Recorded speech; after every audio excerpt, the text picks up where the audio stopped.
Un village minuit sonne, un forgeron frappe le fer. Radio Libre en Périgord. Lundi, 11h30. En direct, la chronique du groupe Fred Zeller, présentée par Jean-Louis. Et sa main velue s'accompagne d'une chanson. Auditrices, auditeurs, amis, citoyens, camarades, bonjour. Cette chronique est enregistrée vendredi 14 février en raison de l'indisponibilité du studio de RLP lundi 17 février au moment de la diffusion de la chronique du groupe Fred Zeller chaque semaine, donc le lundi à 11h30. Cette chronique, je vous propose un article qui a été publié sur le club Mediapart au sujet du livre de Franck Frégosi, Gouverner l'islam en France. L'ouvrage de Franck Frégosi est remarquable par sa précision et un formidable outil pour comprendre et, comme on ne pense jamais pour rien, pour agir aussi. Lecture plus que recommandée pour qui cherche à comprendre. Sans flatterie aucune, cet ouvrage est remarquable et je pense qu'il va devenir incontournable pour celles et ceux qui s'intéressent à la question de l'islam en général et de son organisation, entre guillemets, en France. Il détaille avec précision les structures de l'islam, ses intervenants, les questions posées et le rôle du pouvoir, quel qu'il soit, dans les vaines et stupides tentatives, entre guillemets, d'organiser l'islam en France pour en faire un entre guillemets également, islam de France, alors que le réalisme, allié à la démocratie et à la laïcité, ne pourra jamais déboucher, au mieux, que sur la reconnaissance du fait musulman en France et non de France. Tous les gouvernements, de droite comme de gauche, et encore là avec des guillemets, ont essayé d'instituer une organisation du culte musulman et tous ont échoué et tous échoueront dans le futur. L'ouvrage le montre bien, c'est l'impossible quadrature du cercle. Cela rejoint totalement l'analyse de toujours de la libre pensée. Il n'y a pas un culte musulman, mais des cultes musulmans. Y interfèrent non seulement des sensibilités religieuses différentes et très opposées, mais aussi des pays différents et concurrents, sans compter les enjeux de pouvoir inhérents à toute structure dite représentative et les querelles de personnes qui ne sont pas rien dans tout ce fatras gouvernementalo-religieux. Pour voir la mosaïque contrastée de ce qu'est l'islam, en France comme ailleurs, sur la question du voile, selon telle ou telle lecture du Coran, certains théologiens sont pour tout cacher et d'autres pour ne pas tout montrer, ce qui, sur le terrain, ne donne pas du tout la même chose. Les salafistes refusent toute incursion dans le champ politique, contrairement aux frères musulmans, qui ont avant tout un projet politique. Certains musulmans, dits les coranistes, certes minoritaires, ne reconnaissent que le Coran et non les hadiths et la sunna, interprétation du Coran. Ils ont la même conception que les protestants pour la libre interprétation du livre saint. Certains distinguent, et d'autres non, la fatwa positive et la fatwa négative. D'autres ajoutent la fatwa institutionnelle qui ne concerne que l'individu et non la communauté. La fatwa négative, non-réponse, peut conduire à des contre-fatwas qui rendent caduques d'autres fatwas. Il y a aussi la faït al-aqiyya, jurisprudence des minorités, qui traite de la situation légale des minorités musulmanes vivant en dehors du monde musulman, qui acceptent l'adaptation de l'islam et de sa pratique aux droits communs des sociétés, notamment occidentales, dans lesquelles vivent ces musulmans. Au vu de cette diversité multiple, comment unifier tout cela dans un seul culte? Il ne reste alors que la voie autoritaire pour essayer d'imposer une vision unique pour n'avoir qu'un, entre guillemets, culte musulman de France. Tour à tour, le pouvoir essaya la solution algérienne, puis marocaine, puis à nouveau algérienne, avec un soupçon de Turquie et un zeste d'Arabie saoudite et de Qatar. Le cocktail est explosif. Le cours actuel de la Macronie contre l'Algérie et de séduction du Maroc à propos du Sahara occidental va encore compliquer les tentatives et pulvériser la volonté du pouvoir d'avoir un interlocuteur. Mais ce n'est pas n'importe quel interlocuteur qui est recherché, pas un représentant des musulmans vis-à-vis du gouvernement, mais un domestique subsidié représentant le gouvernement auprès des, entre guillemets, musulmans. Ce n'est pas pour rien que toutes les tentatives soient pilotées par le ministère de l'Intérieur, c'est-à-dire par la police, car le musulman est présupposé terroriste par nature et par essence. Je me souviens de l'avoir dit naguère avec force et vigueur dans un débat organisé par la municipalité de Lens dans le Pas-de-Calais, à Dalil Boubaker, qui n'avait pas du tout apprécié qu'on le traite d'agent de police, car c'est quand même un peu de cela qu'il s'agissait. Le public, dans lequel il y avait visiblement beaucoup de gens originaires du Maghreb, de plusieurs générations et plein de jeunes, barbus ou non, femmes voilées ou non, en djellaba ou en Lewis, avait beaucoup ri et apprécié ma prestation de libre penseur aux grandes dames du recteur de la grande mosquée de Paris, qui, lui, ne riait pas. Un concordat laïque avec l'islam, tous les gouvernements, se prenant pour Napoléon Ier la main dans le gilet, veulent rééditer le coup de Bonaparte avec la religion israélite, imposer par la force la suppression d'éléments religieux qui ne lui plaisaient pas dans la Torah et le Talmud et dans l'exercice de culte. Ce qui était possible en 1808 avec le judaïsme ne peut l'être aujourd'hui avec l'islam pour les raisons évoquées ci-avant. Une multitude de cultes et l'ingérence de beaucoup de pays arabes, ce qui n'était pas le cas pour le judaïsme, qui ne pouvait pas avoir une dimension diplomatique et, pour cause, aucun pays n'aurait pu le faire à l'époque. C'est la tentation concordataire permanente. Rappelons qu'un concordat est un accord diplomatique entre la Cité du Vatican, dénommée pour la circonstance Saint-Siège, et, quoi qu'on en pense, du fait de l'organisation de l'Église catholique, supranationale, centralisée hiérarchiquement et autoritaire, il y a bien un interlocuteur possible. Dans le cas de l'islam, c'est une auguste fadaise que d'envisager une telle chose. Le concordat musulman est une chimère à laquelle tous les gouvernements ne courent sans jamais avoir le moindre espoir de la rattraper. Tout cela est remarquablement démontré par l'auteur, qui remarque aussi tous les vices d'un tel impossible projet. C'est un véritable régal à découvrir. Rien ne me semble oublié, et au passage, les islamologues professionnels de la botte du pouvoir, et qui en vivent bien, en prennent largement pour leur grade. Pour compléter l'ouvrage et pour rire un peu ou même beaucoup, je vous conseille de regarder la parodie hilarante de CNews sur l'imam Hassan Chalgoumi. C'est plus vrai que nature et à peine exagéré. Donc, Franck Frégosi, qui est l'auteur du livre Gouverner l'islam en France, et dont je vous lis la note de lecture écrite par Christian Echen. Franck Frégosi présente avec force détail les différentes personnalités qui jouent dans la même cour et qui courent pour rattraper le Mickey des décorations officielles et des subsides, officiels ou pas. Tout est bon à prendre pour eux. Il fait aussi un descriptif des forces politiques et associatives qui agissent sur une ligne totalitaire et xénophobe et pseudo-laïque, comme le printemps républicain et la galaxie de tous ceux qui ne représentent rien et qui s'agit d'autant plus pour faire croire le contraire.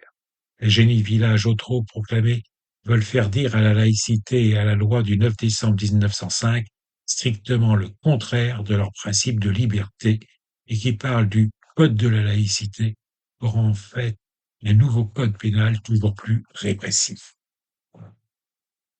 L'auteur, Franck Frégosi, pose la véritable question centrale. Est-ce à une république dite laïque d'organiser une religion? Dès le point de départ, l'échec est inévitable pour cela. Quelle est l'efficacité d'une telle politique contradictoire avec les principes de laïcité pourtant mis en avant? Ne serait-il pas temps d'accorder un rôle aux imams, hommes de terrain jamais consultés, et aux cultes une indépendance d'organisation dont bénéficient les autres religions? Des contradictions permanentes. L'auteur, Franck Frégosi, montre en détail que pour l'organisation d'un culte musulman, les tentatives vont toujours du haut vers le bas et jamais du bas vers le haut. Jamais non plus les imams n'ont été conviés aux discussions et les fidèles ont encore moins voix au chapitre. C'est le modèle catholique qui est promotionné. Le concordat musulman est donc tout à la fois vertical, autoritaire, anti-laïque et antidémocratique, et là, véritablement, par nature et par essence. Il n'a donc aucune chance de voir le jour. L'auteur montre aussi très bien la valse hésitation du pouvoir qui, un jour, favorise une organisation de l'islam, très centralisée et verticalement, et qui, l'autre jour, l'attend à l'horizontale, par région, sans jamais obtenir quelque chose et dont on peut appliquer la formule de Clémenceau: c'est une politique qui ne satisfait personne et qui énerve tout le monde. À croire que Rochefort aussi avait raison. La France est un pays qui compte des millions de sujets, sans compter les sujets de mécontentement. Et avec toutes ces tentatives vouées à l'échec, il n'en manque pas. La tentative d'un islam organisé à l'horizontale, par la création de comités départementaux du culte musulman, a débouché sur la constitution d'à peine une vingtaine de structures sur 101 départements. Les ministres des gouvernements ne pourront jamais prendre le pas sur les ministres du culte en matière religieuse. On ne peut pas mélanger l'eau et l'huile.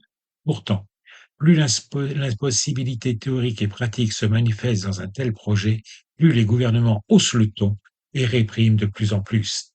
C'est à cette aune-là qu'il faut comprendre les rodomontades sur la fin de l'islam consulaire, ce qui restera longtemps un vœu pieux, car pur, si mauvais. Et pourtant, elle tourne. Galilée a son procès par l'Inquisition. Les chiffres parlent d'eux-mêmes. Dans le rapport parlementaire issu du Sénat en 2016, il est indiqué que le Maroc verse annuellement 6 millions d'euros pour financer la pratique de l'islam en France. L'Algérie, 4 millions. L'Arabie saoudite, près de 4 millions. La Turquie salarie 151 assistants imams, l'Algérie 120, le Maroc 30 et l'Arabie saoudite 5. La Grande Mosquée de Paris reçoit annuellement 2 millions d'euros. Qui peut croire que les coups de menton d'Emmanuel Macron vont remplacer cette manne financière? La folie furieuse de Gabriel Attal sur l'interdiction de l'abaya n'est qu'une posture médiatico-politique. Là aussi, depuis quand une république dite laïque détermine ce qu'est un vêtement religieux pour le prohiber? Rappelons ce que disait Aristide Briand à l'Assemblée nationale lors du débat parlementaire sur la séparation, l'un des pères de la loi de 1905 avec Ferdinand Buisson et Jean Jaurès, les trois étant libres penseurs. Messieurs, au risque d'étonner l'honorable monsieur Chabert, je lui dirai que le silence du projet de loi au sujet du costume ecclésiastique qui paraît le préoccuper si fort n'a pas été le résultat d'une omission, mais bien au contraire d'une délibération mûrement réfléchie. Il a paru à la commission que ce serait encourir pour un résultat problématique le reproche d'intolérance et même s'exposer à un danger plus grave encore, le ridicule, que de vouloir, par une loi qui se donne pour but d'instaurer dans ce pays un régime de liberté au point de vue confessionnel, imposer aux ministres des cultes l'obligation de modifier la coupe de leurs vêtements.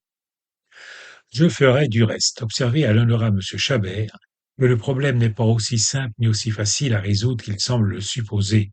Ce que notre collègue voudrait atteindre dans la soutane, c'est le moyen qu'elle procure de se distinguer facilement des autres citoyens.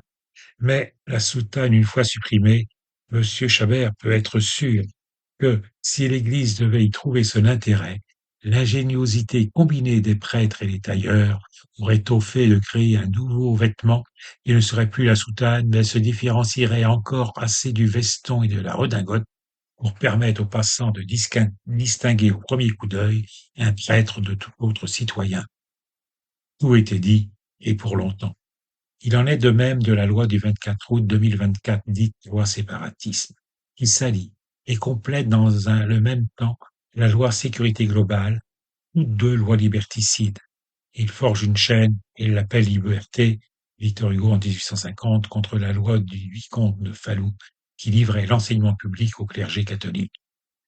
Comme, dit Christian Echen, comme je l'écrivais à propos d'un autre ouvrage sur la loi Stasi 20 ans après, la loi séparatisme, dont la loi Stasi ne fut que les prolégomènes, a fait bouger les lignes, car la loi de 2021 est une loi de sécularisation forcée de l'islam.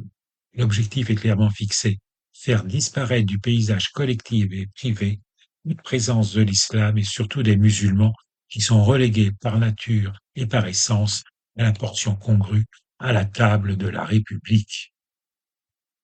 Sur fond d'un lourd passé colonial. C'est une loi totalitaire et xénophobe. Les étrangers peuvent être présents en France à condition qu'ils disparaissent en tant que tels. C'est une loi de survivance du colonialisme où, entre guillemets, l'indigène avait une injonction permanente, être comme les maîtres colonisateurs ou n'être rien. C'est ce que démontre avec une très grande clarté Olivier Lecourt Grand-Maison dans son ouvrage de 2024, Racisme d'État, État raciste, une brève histoire. Comment alors s'étonner que les colonisés, se libérant, leur aient renvoyé l'ascenseur par la valise ou le cercueil? On ne récolte que ce que l'on a semé. Tout comme la formule sur le régime de Vichy, le temps béni des colonies entre guillemets, est un passé qui ne passe pas. La réaction et les réactionnaires qui veulent éradiquer l'islam et les musulmans de notre beau pays et douce France sont animés par un racisme et une xénophobie, au goût certain de revanche d'avoir été chassés des colonies par les Pélagas. Pourtant, la question de l'islam en France aujourd'hui est le pur produit de la politique impérialiste et colonialiste d'hier de la France. Là aussi, on ne récolte que ce que l'on a semé. Si les colons français n'avaient jamais colonisé des pays entiers, en opprimant, massacrant, exploitant, volant les peuples, il est certain que la question de l'islam et des musulmans se poserait tout à fait différemment aujourd'hui. La question, qui n'est pas mineure, de la grande mosquée de Paris, que beaucoup ont voulu montrer en exemple et surtout en faire le leadership de l'islam de France, est bien analysée. L'origine vient d'Allemagne, où pendant la Grande Guerre de 1914-1918, les Allemands, dans un effort de propagande vis-à-vis des colonisés de leur propre empire, firent construire une mosquée dans le camp de prisonniers de Zossen, où étaient emprisonnés des soldats musulmans de l'armée française. Pour ne pas être en reste vis-à-vis des empires allemands et anglais, le gouvernement français lança ce projet à la fin du conflit. La Grande Mosquée de Paris va percevoir en 1922 un terrain de 7000 m² de la ville de Paris et attribuant l'équivalent de plusieurs subventions de millions de francs, et l'Algérie, le Maroc et la Tunisie, sous leur forme coloniale de l'époque, sont priés de passer à la caisse pour aussi la financer. Enfin, les musulmans sont sollicités pour faire des offrandes nombreuses et souvent. Ceci, c'est la Grande Mosquée de Paris qui va apercevoir cela en 1922. À partir de la nomination d'Amita Boubaker par Guy Mollet à la tête de la Grande Mosquée de Paris, elle va devenir la pièce maîtresse d'un dispositif de l'œuvre coloniale française et servir de contrepoint au développement du mouvement national algérien. En 1967, 3 pays du Maghreb font un recours ensemble qui n'aboutira pas pour contester cette nomination. Gérald Darmanin va tenter de mettre à sa botte les différentes structures musulmanes par l'obligation de la signature de la Charte des principes pour l'islam de France. Mais plusieurs d'entre elles refuseront, ce qui ajoutera de la confusion au désordre. Elles subiront une forte répression et seront éjectées de toute procédure de consultation. Avec cette fadaise d'islam républicain et ses méthodes de barbouze, chantage, corruption, répression, on est décidément bien loin de la séparation des religions et de l'État et du libre exercice du culte, comme l'a défini la loi du 9 décembre 1905. Quand l'État se mêle d'organiser les religions, ce n'est jamais bien propre. Il s'agit bien, comme l'analyse Franck Fegosi, de la tentative de bâtir, citation, une bureaucratie du culte, qui s'accompagne toujours d'une police du culte, par le biais, notamment, des dissolutions et de tout l'arsenal répressif de la loi séparatisme. L'auteur s'interroge très justement. L'imam, vigile de la République ou gendarme des musulmans? Le pouvoir utilise aussi largement l'argument du financement de l'étranger, qui ne se monte pourtant qu'à 20% dans le financement de l'islam en France, selon le rapport parlementaire déjà cité, ce qui veut dire que ce sont les musulmans en France qui financent plus des 3/4 des dépenses. Ajoutons que cette phobie de l'argent étranger ne s'applique jamais quand il s'agit du Vatican ou des églises évangéliques, par exemple. Et puis l'islam républicain, entre guillemets, me fait toujours penser à ce que disait mon père quand il essayait d'expliquer quelque chose de compliqué. Cela doit être encore un coup des bonnes sœurs communistes, ce qui nous faisait toujours bien rire. On arrive par là à une question aussi essentielle: que doit-on demander à l'islam? L'islam ne peut être que l'islam, et cela suffira à son bonheur. Tout le reste est une tartufferie et un appôt pour la chasse au canard. On n'a jamais rien demandé à l'Église catholique. On a fait la loi de 1905. Il suffit de la respecter et les choses se feront comme pour les autres cultes. Ajoutons aussi une bonne dose de mépris pour propager l'aphorisme, souvent de manière hypocrite mais pourtant bien réelle: Islam, Islamiste égale terroriste. Des islamologues autodésignés et quelque peu nauséabonds comme Mohamed Sifawi défendent la théorie complaisamment reprise par les médias mainstream de la taqiyya, c'est-à-dire la dissimulation, dont feraient preuve les islamistes. Ils ont beau dire, nier et dénoncer les attentats terroristes, le concept précède la preuve, il ment et il tue. Certains rapports, comme celui de l'Institut Montaigne, pourtant si proche du voile, indiquent que 46% des musulmans sont totalement sécularisés, que 26% sont des observants pragmatiques, à la fois pieux et acceptant la laïcité, et que 28% ont des valeurs autres que celles de la République, ce qui en démocratie est parfaitement leur droit. On ne peut admettre la liberté de conscience et exiger, que tout le monde pense pareil ou soit adepte de l'idéologie d'État définie par la loi séparatiste. La République, c'est vrai, a toujours eu la grandeur d'accepter ceux et celles qui ne la reconnaissent pas, sinon il faudrait interdire les royalistes qui, par définition, ne peuvent se reconnaître dans les valeurs de la République. Islamophobie ou racisme anti-musulman? Terminons cette recension en débattant sur une formulation non absente de l'ouvrage de Franck Frégosi, celle de l'islamophobie. La libre pensée réfute ce terme d'islamophobie comme étant un piège et refuse de l'utiliser et de le cautionner d'une quelconque manière. L'islam est une religion, donc une conception philosophique et métaphysique du monde, ce qui est critiquable en soi. Mais il ne peut y avoir de racisme contre une conception philosophique ou métaphysique. Il suffirait d'en changer ou de devenir apostat pour ne plus subir le racisme, c'est une plaisanterie. Mais il y a bien une véritable haine contre celles et ceux qui s'y reconnaissent et la pratiquent, notamment les Arabes et les Africains. C'est pourquoi la libre pensée utilise le terme de racisme anti-musulman, qui, lui, malheureusement existe bien, et on en voit les effets réactionnaires, désastreux, meurtriers, tous les jours. Parler d'islamophobie, même pour le combattre, c'est cautionner de fait et à l'envers une religion. Et cela est inacceptable pour la libre pensée et les libres penseurs. Rappelons notre position de toujours. Nous ne devons aucun respect pour les croyances et les religions que nous considérons comme la survivance organisée des vieilles superstitions. Nous ne respectons pas les croyances, mais nous respectons les croyants, lesquels doivent avoir toute la liberté de pratiquer leur culte comme ils l'entendent et contre lesquels aucune discrimination n'est acceptable, discrimination qui doit être combattue avec la dernière force et la plus grande vigueur. C'est la ruse et la malice des cléricaux de tout genre que de mélanger croyances et croyants, conception métaphysique et individus la partageant. C'est ce qu'indique la constitution de la très réactionnaire Cinquième République qui, citation, respecte toutes les croyances et non pas tous les croyants. Les réactionnaires cléricaux, pléonasme, en font un bloc indissociable en prenant l'un, les croyants. Vous êtes obligés de prendre le tout, la croyance. C'est une atteinte intolérable à la liberté de conscience de chacun. On vous force à respecter ce que vous considérez comme non respectable, la superstition issue du fond du Moyen Âge. La fière devise de la libre pensée, faite journal au XIXe siècle, a toujours été la tolérance s'inscrit dans la sphère des faits et non dans celle des idées.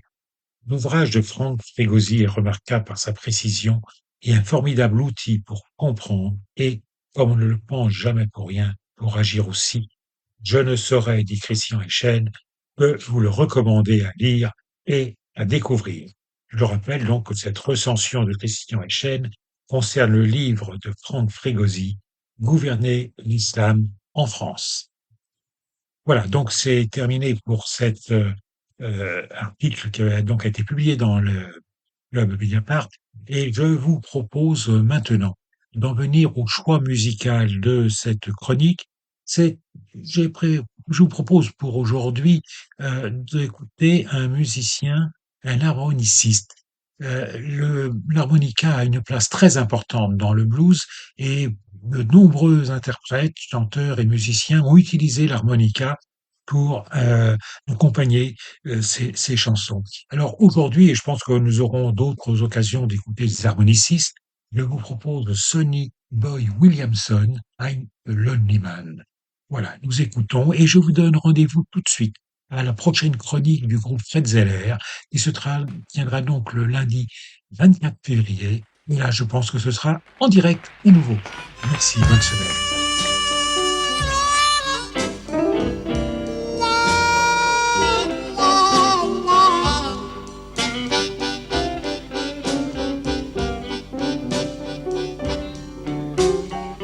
I am a lonely man, and I don't like being by myself.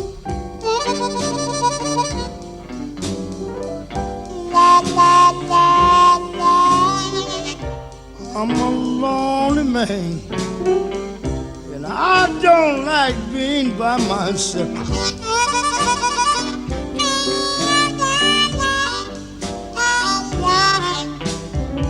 If you can't be with me, baby, I'm gonna find myself somebody else. I am so disgusted, I just can't sleep at night.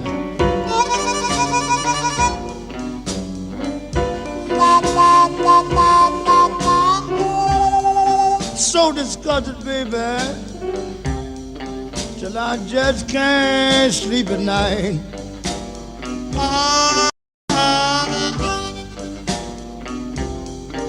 I go to eat my breakfast in the morning and my teeth and tongue begin to fight.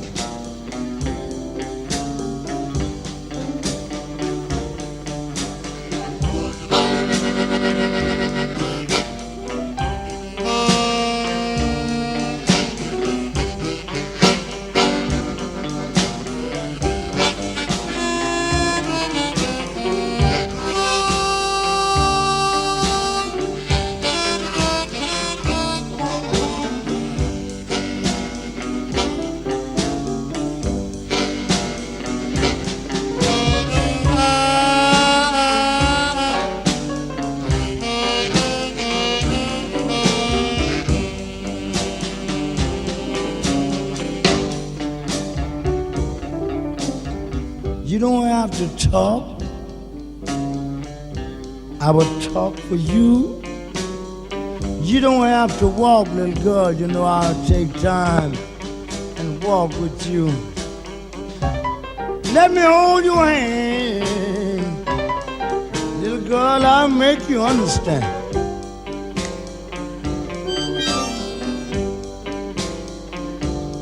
You know you ain't nothing but a little girl, but you forgot I was your man.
Un soc de charrue.